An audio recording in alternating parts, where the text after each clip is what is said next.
नमस्कार, जनतंत्र टीवी देख रहे हैं आप। मैं हूं आपके साथ साहिल धूलिया। बुलेटिन की शुरुआत करेंगे। मुख्यमंत्री पुष्कर सिंह धामी ने प्रदूषण नियंत्रण बोर्ड की ओर से संचालित प्लास्टिक वेस्ट मैनेजमेंट के डिजिटल डिपॉजिट रिफंड सिस्टम का शुभारंभ किया। इस अवसर पर मुख्यमंत्री ने स्वयं प्लास्टिक की बोतल को बार कोड के स्कैन कर डिजिटल पेमेंट प्राप्त किया। मुख्यमंत्री पुष्कर सिंह धामी ने कहा कि पर्यावरण संरक्षण, प्लास्टिक की खपत को कम करने के लिए डीडीआरएस का शुभारंभ एक महत्वपूर्ण कदम है। उन्होंने कहा कि डीडीआरएस को धरातल में उतारने के लिए समन्वय से कार्य किए जाए। ये पहल चारधाम यात्रा और अन्य पर्यटन स्थलों में भी कूड़े की खपत को कम करते हुए स्वच्छता का वातावरण बनाने में सहायक सिद्ध होगी। उधर बीजेपी संगठन समय समय पर अपने कुनबे को बढ़ाने के लिए सदस्यता अभियान चलाते रहते हैं। इस क्रम में उत्तराखंड बीजेपी 2 सितंबर से प्रदेश भर में सदस्यता को लेकर महाअभियान चलाने जा रही है, जिसको लेकर बीजेपी ने कार्यशाला का आयोजन भी किया, जिसमें पुष्कर सिंह धामी ने शिरकत की। इस मौके पर बीजेपी प्रदेश अध्यक्ष महेंद्र भट्ट के साथ बीजेपी के तमाम पदाधिकारी कार्यकर्ता भी मौजूद रहे। मुख्यमंत्री पुष्कर सिंह धामी का कहना है कि केंद्रीय स्तर पर बीजेपी सदस्यता अभियान की शुरुआत कर रही है। उनका कहना है कि 3 सितंबर को उत्तराखंड में कार्यक्रम का शुभारंभ किया जाएगा। तो मुख्यमंत्री पुष्कर सिंह धामी का कहना है कि प्रदेश में पार्टी के संगठन को मजबूत करने के लिए नए सक्रिय सदस्य बनाए जाएंगे और अधिक से अधिक सक्रिय सदस्यों को जोड़ने का पार्टी ने लक्ष्य निर्धारित किया है। संगठन पर्व हमारा 3 साल के बाद होता है और हम सब वो लोगों के लिए एक बड़ा अवसर होता है कि हम जन जन तक पहुँचें, समाज के अंतिम छोर तक पहुँचें और हमारा प्रदेश के सभी पदाधिकारी, सभी कार्यकर्ता बड़े ज़ोर शोर से इस अभियान को आगे बढ़ाएंगे और 2 तारीख को राष्ट्रीय स्तर पर ये अभियान प्रारंभ होगा और उसके बाद पूरे देश में चलेगा, हमारे प्रदेश में भी चलेगा। हम उन स्थानों तक जाएंगे इसके माध्यम से जहां अभी हमारी पार्टी को और पहुंचना है और हमको विस्तार करना है। हमारा संगठन का भी विस्तार होगा और निश्चित रूप से जहां संगठन का विस्तार होगा वहीं हमारे प्रदेश के लिए भी जो हमारी योजनाएं हैं केंद्र की और राज्य की, उन योजनाओं को प्रचार प्रसार में एक बड़ी सहायता इस अभियान के माध्यम से मिलेगी। तो प्रदेश में भारतीय जनता पार्टी अपना सदस्यता अभियान शुरू करेगी, जिसको लेकर बीजेपी ने तैयारियां तेज कर दी है। इस बार बीजेपी ने उत्तराखंड में ज्यादा से ज्यादा सदस्य बनाने का लक्ष्य रखा है। वहीं सदस्यता अभियान को लेकर बीजेपी प्रदेश अध्यक्ष महेंद्र भट्ट ने कहा, भारतीय जनता पार्टी एक लोकतांत्रिक पार्टी है। साथ ही कहा कि सितंबर से राष्ट्रीय स्तर पर सदस्यता महाअभियान की शुरुआत होगी, जो पूरे देश भर में चलेगी। इस अभियान से संगठन का विस्तार होगा। वहीं विपक्ष पर निशाना साधते हुए उन्होंने कहा कि कांग्रेस परिवारवाद की पार्टी है।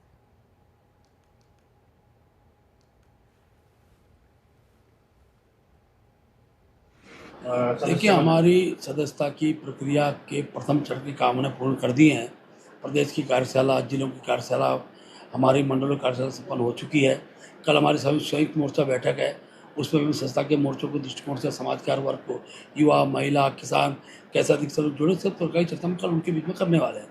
जैसे ही जिस दिन भी राष्ट्रपति प्रधानमंत्री को सदस्यता दिलाएंगे, उसी दिन से उसी समय से हमारी सदस्यता प्रारंभ हो जाएगी। और मैं कह सकता हूँ कि हम पिछली बार से जो हमारी सदस्यता दोनों चरणों के लिए उससे ज़्यादा सदस्य हम उत्तराखंड राज्य के अंदर बनाएंगे। उधर भरारीसैंण विधानसभा सत्र के दौरान खानपुर विधायक उमेश कुमार के 500 करोड़ रुपए लेकर सरकार गिराने संबंधी बयान को बेहद गंभीर बताते हुए प्रदेश कांग्रेस अध्यक्ष करण माहरा ने जांच की मांग की है। करण माहरा का कहना है कि ऐसे मामले लोकतंत्र के लिए गंभीर खतरा पैदा करते हैं। देखिए, सदन में अगर कोई चीज़ कही जाती है तो ये माना जाता है कि वो सत्य है, और एक बहुत बड़ा आरोप, गंभीर आरोप उन्होंने लगाया है उमेश कुमार जी ने। मैं यही कहूँगा कि इंटेलिजेंस पे भी क्वेश्चन खड़ा होता है। जो विभाग इंटेलिजेंस का काम कर रहे, वो क्या कर रहे थे अगर ये सत्य है, और सत्य है तो उमेश कुमार जी से पूछताछ होनी चाहिए। उनके पास कौन से तथ्य हैं, कौन से ऐसे उनको संकेत मिले जिससे उन्होंने इस बात को समझा, और जांच होनी चाहिए। दूध का दूध, पानी का पानी होना चाहिए। इस समय आम आदमी, उत्तराखंड का हर नागरिक ये जानना चाहता है कि क्या इसमें कितनी सत्यता है, और ये बड़ा गंभीर प्रश्न है लोकतंत्र को लेकर भी। तो इसकी बहुत गंभीरता से जांच बैठनी चाहिए और सारे पहलू खोजे जाने चाहिए। अगर सत्य पाया जाए तो कार्रवाई हो, और अगर सत्य ना पाया जाए तो उमेश कुमार जी से भी पूछताछ होनी चाहिए। तो उत्तराखंड में आज भी जमकर मेघ बरसेंगे। तो देहरादून समेत 3 जिलों में बारिश का येलो अलर्ट जारी किया गया है। देहरादून, उत्तरकाशी और बागेश्वर में बारिश की संभावना जताई गई है। चमोली, अल्मोड़ा, हरिद्वार में हल्की बारिश के आसार है। मौसम विभाग ने लोगों से सतर्कता बरतने की अपील की है। उत्तराखंड में आज भी बारिश से राहत नहीं मिलने वाली है। मौसम विज्ञान केंद्र ने राज्य के 3 जिलों में भारी से भारी बारिश का अनुमान लगाया है। उत्तरकाशी जिले में भारी बारिश का येलो अलर्ट जारी किया गया है। लोगों से घरों से बाहर निकलने से पहले मौसम का अपडेट लेने की अपील की गई है। तो राजधानी देहरादून में आधी रात से ही तेज बारिश का सिलसिला जारी है। भारी बारिश भी कई जगह पर देखने को मिल रही है। इसके चलते राजधानी देहरादून में इसका तापमान पर भी काफ़ी ज़्यादा असर देखने को मिला है।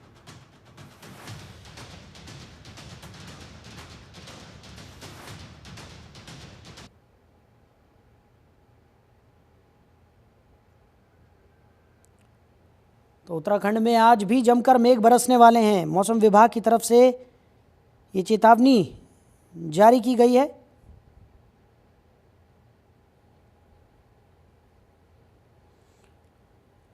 बताया जा रहा है कि तापमान पर भी लगातार हो रही बारिश का असर देखने को मिला है। तो 3 जिलों में भारी बारिश का येलो अलर्ट जारी किया गया है।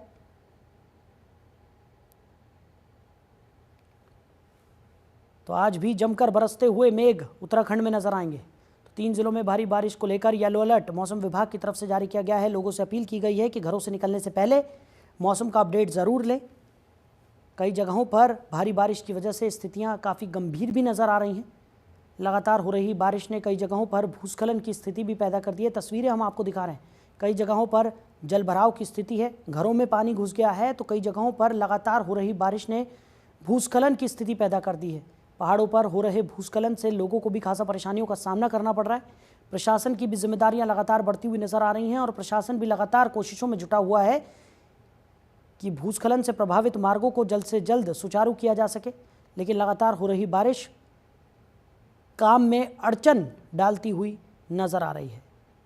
तो लोगों को आवागमन करने में भी खासा परेशानियों का सामना करना पड़ रहा है।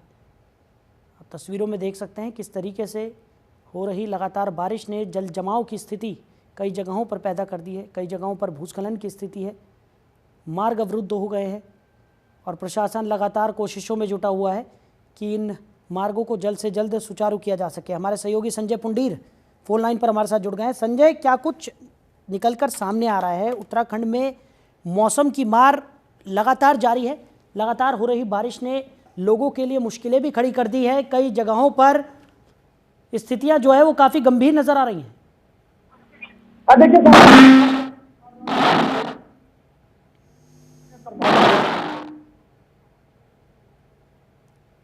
संजय, मेरी आवाज आप तक पहुंच रही है? तो संजय से हमारा संपर्क यहाँ पर टूट गया है। उनसे दोबारा जुड़ने की हम कोशिश करेंगे। 3 जिलों के लिए मौसम विभाग ने येलो अलर्ट जारी किया है। तो आज भी जमकर मेघ उत्तराखंड में बरसने वाले हैं। तो लोगों से सतर्क रहने की अपील मौसम विभाग की तरफ से की गई है। लगातार जल जमाव की स्थिति कई जगहों पर देखने को मिल रही है। तो उत्तराखंड में आज भी जमकर बरसते हुए मेघ नजर आएंगे। मौसम विभाग ने उत्तराखंड के लिए कई ज़िलों में येलो अलर्ट जारी किया है। भारी बारिश ने लोगों की मुश्किलों को भी बढ़ा दिया है। कई जगहों पर जल जमाव की स्थिति बन गई है। कई जगहों पर लगातार हो रही बारिश की वजह से भूस्खलन हुआ है, जिससे कई मार्ग अवरुद्ध हो गए हैं। खबर पर ज़्यादा जानकारी के साथ हमारे सहयोगी संजय पुंडीर एक बार फिर से हमारे साथ जुड़ गए। संजय, जिस तरीके की स्थिति इस वक्त देखने को मिल रही है, मौसम विभाग लगातार येलो अलर्ट भारी बारिश को लेकर जारी कर रहा है। लोगों से अपील भी की जा रही है कि सावधानी बरतें और अभी फ़िलहाल मौसम से राहत मिलती हुई नज़र नहीं आ रही है लोगों को। देखिए साहिल, पहाड़ से लेकर मैदान तक बारिश का दौर जारी है। ऐसे में आम लोगों का जीवन बुरी तरह प्रभावित हो रहा है। हालांकि पहाड़ों में हो रही बारिश का असर अब मैदानी जिलों में भी देखने को मिल रहा है। नदी नाले पूरी तरह उफान पर है, जिससे हरिद्वार प्रशासन भी पूरी तरह अलर्ट दिखाई दे रहा है। साफ तौर पर कहा जा सकता है कि जब गंगा का जल स्तर बढ़ जाता है तो जो आपदा टीमें होती है वो पूरी तरह सक्रिय हो जाती है। खासकर गंगा के आसपास रह रहे लोगों को एहतियात बरतने के निर्देश दिए जा रहे हैं। हरिद्वार जिला अधिकारी ने साफ कहा है कि आप सुरक्षित स्थान पर चले जाएं, क्योंकि पहाड़ों में हो रही बारिश से जो गंगा का जल स्तर है वो खतरे के निशान से ऊपर है। यानी जिस तरह 293 मीटर खतरे का निशान होता है और अब उसके लगातार चल रहा है। लोगों को कहीं ना कहीं दहशत बनी हुई है लोगों में, क्योंकि हम लगातार देख रहे हैं कि मौसम विभाग भी समय समय पर अलर्ट कर रहा है, लोगों को सावधानी बरतने के लिए कह रहा है। और जब पहाड़ों में बारिश होती है तो हल्की ही बारिश में बाढ़ जैसे हालात हो जाते हैं, वहाँ भूस्खलन जैसे हालात हो जाते हैं। यानी कह सकते हैं कि लोगों को सावधानी बरतने की जरूरत है, लोगों को संभल कर रहने की जरूरत है। जी बिल्कुल संजय, और लगातार हम देख रहे हैं कि जो भारी बारिश है उसने प्रशासन की मुश्किलें भी यहाँ पर बढ़ा दी हैं, क्योंकि लगातार हो रहे भूस्खलन की वजह से कई रास्ते अवरुद्ध हुए हैं और उन रास्तों को सुचारू करने के लिए प्रशासन लगातार प्रयासरत है। ऐसे में ये जो बारिश लगातार हो रही है उसकी वजह से उस कार्य में भी बाधा आती हुई नजर आ रही है। देखिए, लगातार हरिद्वार की बात की जाए या फिर उत्तराखंड के तमाम जनपदों की बात की जाए तो वहां पर जो जिला अधिकारी है वो अपने अपने क्षेत्र में लोगों को जागरूक कर रहे हैं। खासकर पहाड़ी क्षेत्र में लोगों को ज्यादा परेशानी हो रही है, क्योंकि पहाड़ी क्षेत्र में हल्की ही बारिश में मलबा आ जाता है, चट्टानें गिर जाती है, तो ऐसे में रास्ते पूरी तरह बंद हो जाते हैं। अगर उत्तराखंड के पहाड़ों की बात की जाए तो 100 से ज्यादा जो रास्ते हैं वो पूरी तरह बंद हो चुके हैं, जिसको खोलने का प्रयास भी किया जा रहा है, क्योंकि हमने देखा है कि इस बार बारिश से काफी नुकसान उत्तराखंड वासियों को हुआ है। पहाड़ों में काफी दिक्कतें आई हैं और अभी भी लोगों को संभल कर रहने की जरूरत है, क्योंकि मौसम विभाग की माने तो आने वाले 2 से 4 दिनों तक यही हालात रहने वाले हैं। और हम लगातार देख रहे हैं कई जनपदों के लिए येलो अलर्ट भी जारी किया गया है। जी बिल्कुल संजय, और जिस तरीके से मौसम विभाग ने येलो अलर्ट यहाँ पर जारी कर दिया है तो जिम्मेदारियां जो है वो प्रशासन की काफ़ी ज़्यादा बढ़ गई हैं। अब ऐसे में प्रशासन की तरफ से क्या कुछ एहतियातन कदम यहाँ पर उठाए जा रहे हैं, क्योंकि हम तस्वीरों में लगातार अपने दर्शकों को भी दिखा रहे हैं कई जगहों पर जलभराव की स्थिति बनी हुई है, लोगों को आवागमन करने में खासा परेशानियों का सामना करना पड़ रहा है। ऐसे में मौसम विभाग ने ये जो अलर्ट जारी किया है, आने वाले कुछ दिनों तक मौसम की मार जो है वो लोगों पर ऐसे ही पड़ती रहेगी। देखिए, लगातार हम देख रहे हैं कि जब बारिश का येलो और रेड अलर्ट जारी होता है तो ऐसे में आपदा की जो टीमें होती है वो पूरी तरह सक्रिय हो जाती है। खासकर मैदानी जिलों की अगर बात की जाए तो यहाँ पर जिला प्रशासन पूरी तरह अलर्ट है, बाढ़ चौकियों पर नजर बनाई हुई है, क्योंकि जब गंगा का जल स्तर बढ़ जाता है तो ग्रामीण क्षेत्रों से जो नदियां गुजरती है वहाँ लोगों में भी दहशत का माहौल हो जाता है। बीते वर्ष भी हमने देखा है कि आपदा के कारण लोगों को काफी परेशानी का सामना करना पड़ा है, लोगों को घरों में पानी भर गया था, लोगों की फसलें बर्बाद हो गई थी, जिसको लेकर लगातार ही जो लोग हैं वो मुआवजे की भी मांग कर रहे हैं। और इस बार फिर यही हालात हैं, लोगों को यही डर है कि कहीं बीते वर्ष की तरह इस बार भी हालात खराब ना हो जाए। हालांकि समय समय पर जो आपदा की टीमें हैं वो ग्रामीण क्षेत्रों का भी निरीक्षण कर रही है और बाढ़ चौकियों पर भी लगातार नजर बना रखे हैं। जी चलिए संजय, हमारे साथ जुड़ने के लिए, इन तमाम जानकारियों के लिए आपका बहुत शुक्रिया। तो मौसम विभाग के अलर्ट के बाद सुबह से ही देहरादून समेत प्रदेश के अन्य जिलों में तेज बारिश का दौर जारी है। वहीं बरसाती सीजन के चलते एसएसपी ने सभी थाना प्रभारियों को किसी भी आकस्मिक स्थिति से निपटने के लिए पुलिस टीमों को निर्देश दे दिए। वहीं लगातार हो रही भारी बारिश के कारण नदी नालों का जल स्तर बढ़ गया है। दून पुलिस ने देर रात नदी किनारे रह रहे लोगों को मुनादी कर अलर्ट किया है।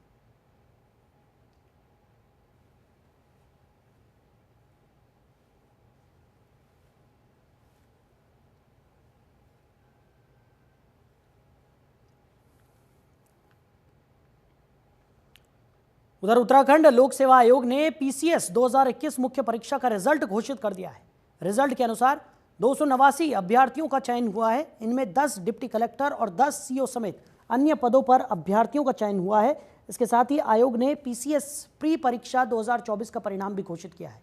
आशीष जोशी पीसीएस 2021 के टॉपर बने हैं, जबकि दूसरे स्थान पर वैभव कांडपाल और तीसरे स्थान पर पंकज भट्ट रहे हैं।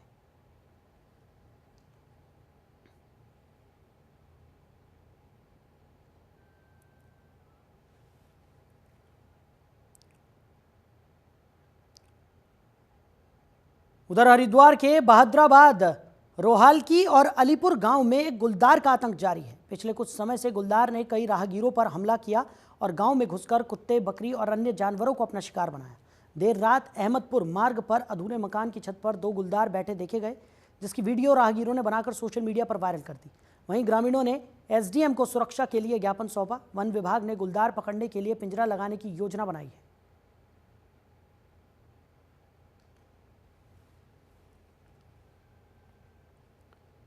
तो हरिद्वार में जानवरों को गुलदार ने अपना शिकार बनाया है। बड़ी खबर आपको बता रहे हैं। मकान की छत पर बैठे 2 गुलदार नजर आए तो राहगीरों ने वीडियो बनाकर उसे वायरल कर दिया, जिसके बाद से दहशत का माहौल बना हुआ है और गुलदार को पकड़ने के लिए भी प्रयास यहां पर किए जा रहे हैं। तो कई राहगीरों पर गुलदार ने हमला भी किया है।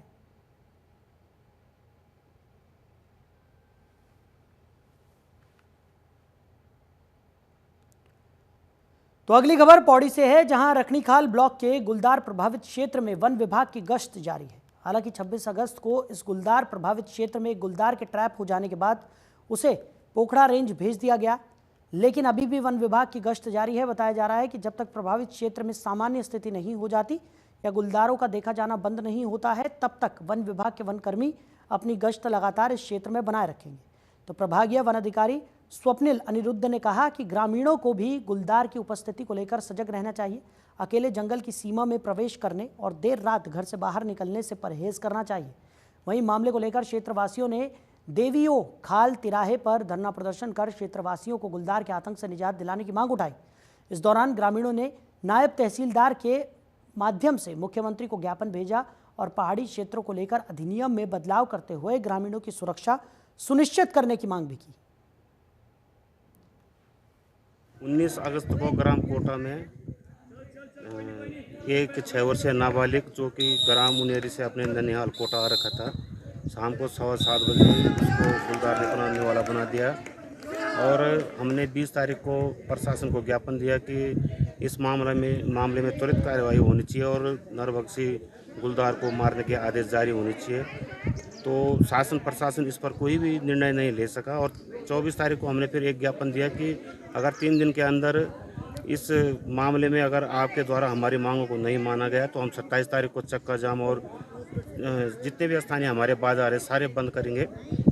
तो शासन द्वारा वहाँ पे सूचना तो भेजी गई, लेकिन हमारी जो अन्य मांगे थी उन पर कार्रवाई नहीं की गई। तो आज हमने 27 तारीख को देवीखाल तिराहे पे एक धरना प्रदर्शन किया। इसमें समस्त क्षेत्रवासी महिला, बुजुर्ग, युवा शामिल हुए और सभी व्यापारियों ने और हमारे टैक्सी कारोबारियों ने अपने प्रतिष्ठान स्वैच्छिक रूप से आज बंद रखे।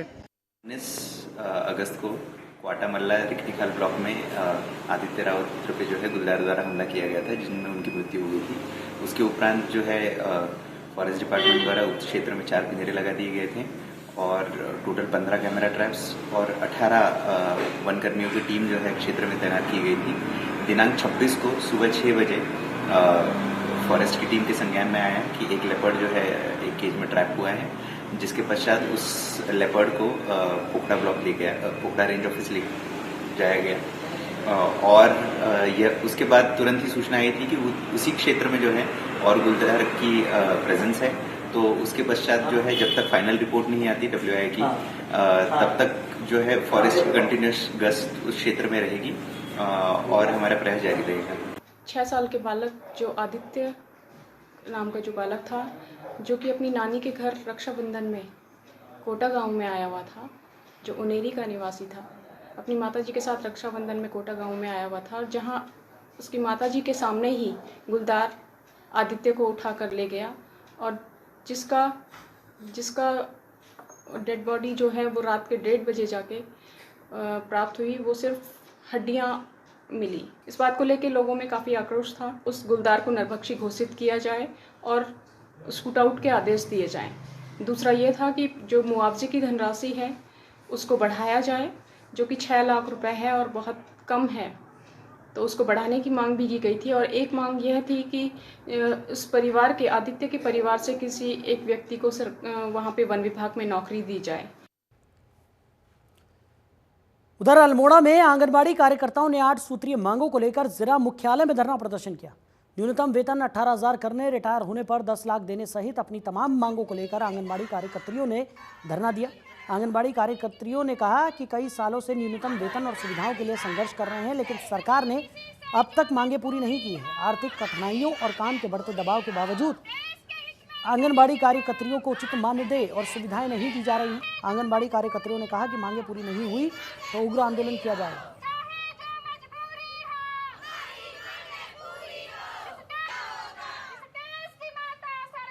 पिछली बार हमने सरकारों को अपनी मांगों का जो अल्टीमेटम दिया था उस पर सरकार विचार नहीं कर रही है तो उसके विरोध में एक दिन का धरना प्रदर्शन सभी जिला मुख्यालयों में होना है। तो आज हमने ये रखा है।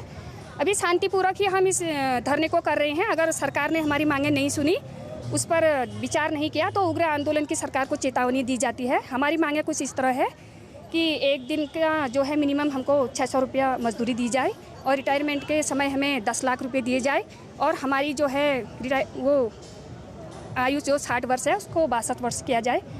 जो है 8 सूत्रीय हमारी उसमें मांगे रखी गई हैं और यही है बस। मांग नहीं मांगती है तो आगे के लिए क्या रणनीति? अगर सरकार जो अल्टीमेटम सरकार को हमारे द्वारा भेजा गया है, अगर उस पर विचार नहीं होता है तो हम उग्र आंदोलन की चेतावनी देते हैं।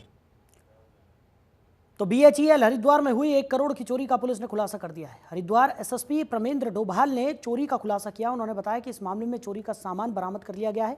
साथ ही स्कॉर्पियो सवार 4 आरोपी भी दबोचे गए। 4 में से 3 आरोपी यूपी के रहने वाले हैं, 1 आरोपी हरिद्वार का रहने वाला है। हरिद्वार SSP प्रमेंद्र डोभाल ने बताया 22 अगस्त को BHEL के वरिष्ठ उप महाप्रबंधक उमेश प्रसाद ने एक प्रार्थना पत्र दिया, जिसमें BHEL परिसर से सामग्री चोरी करने की सूचना दी गई, जिसके बाद अज्ञात आरोपियों के खिलाफ मुकदमा दर्ज कर जांच शुरू की गई। इसके लिए कोतवाली रानीपुर की विशेष पुलिस टीम गठित की गई। सर्विलांस इनपुट जुटाए गए। इसकी जिम्मेदारी CIU हरिद्वार को दी गई है।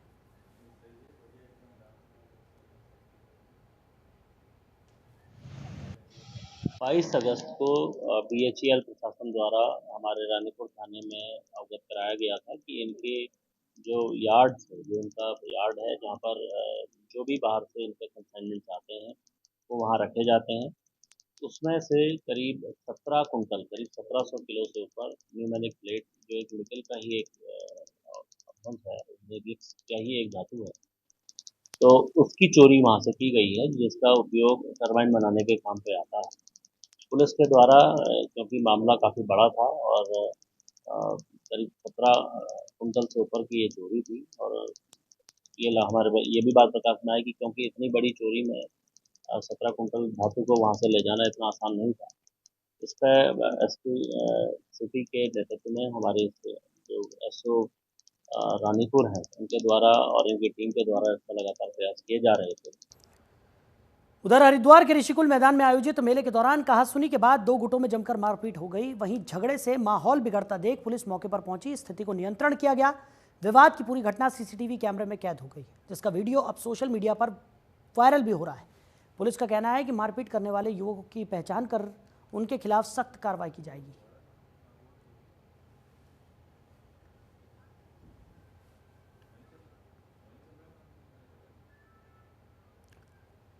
तो फिलहाल इस बुलेटिन में मेरे साथ इतना ही। आप बने रहिए और देखते रहिए जनतंत्र TV। नमस्कार।